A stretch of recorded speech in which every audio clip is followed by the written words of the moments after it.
Félicie Nanteuil, autre titre, Histoire comique ou Le plus grand amour, un film de 1942 de Marc Allégret d'après le roman d'Anatole France, avec dans la distribution Micheline Prel, Madi Berry, Marcel Prince, et dans son premier rôle à l'écran Daniel Delorme, Claude Dauphin, Jacques Louvigny, Louis Jourdan. Le sujet. À la belle époque, l'aimable et ambitieuse Félicie Nanteuil, c'est-à-dire Micheline Prel, a suivi depuis sa province un cabotin, Claude Dauphin, qui lui promet de la lancer au théâtre à Paris. Micheline Prel, actrice née, s'aperçoit vite que Claude Dauphin n'est pour elle qu'un boulet. Elle cherche à l'évincer au profit d'un charmant aristocrate, Louis Jourdan. Notre avis.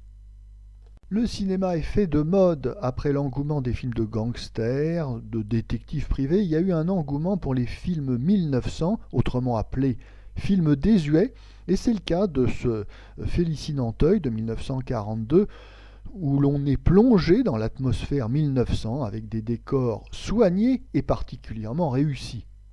Certes, l'histoire tirée d'un roman d'Anatole France n'est guère originale. Une fois de plus, on nous entraîne dans les coulisses du théâtre, où l'on va nous raconter les misères et splendeurs des actrices.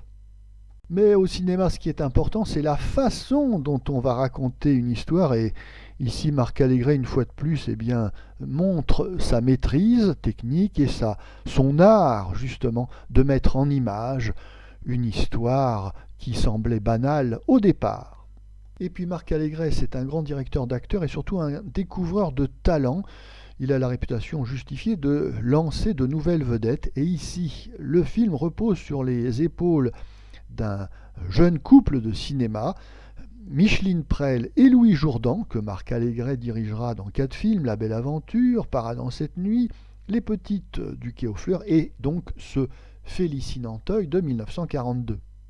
Certes, Micheline Prel avait connu un grand succès en 1940 avec le film de Gans, Paradis perdu, mais ici, avec Félicie Nanteuil, on se rend bien compte que ça n'était pas un feu de paille, ça n'était pas un succès dû à la chance. Ici, Micheline Prel est bluffante d'assurance et de maturité, alors même que c'est une jeune actrice de 20 ans qui débute dans les grands rôles, dans les grands premiers rôles de cinéma. Son partenaire, c'est Louis Jourdan, qui lui aussi fait partie des jeunes espoirs du cinéma français et puis qui est un jeune premier à la mode. Il sera employé par Marc Allégret dans 5 films et ici avec Micheline Prel, qu'il retrouve, comme je le disais, puisqu'ils ont tourné dans 4 films ensemble durant la guerre. Eh bien, le couple de cinéma idéal est recréé une fois de plus pour le plus grand plaisir des spectateurs.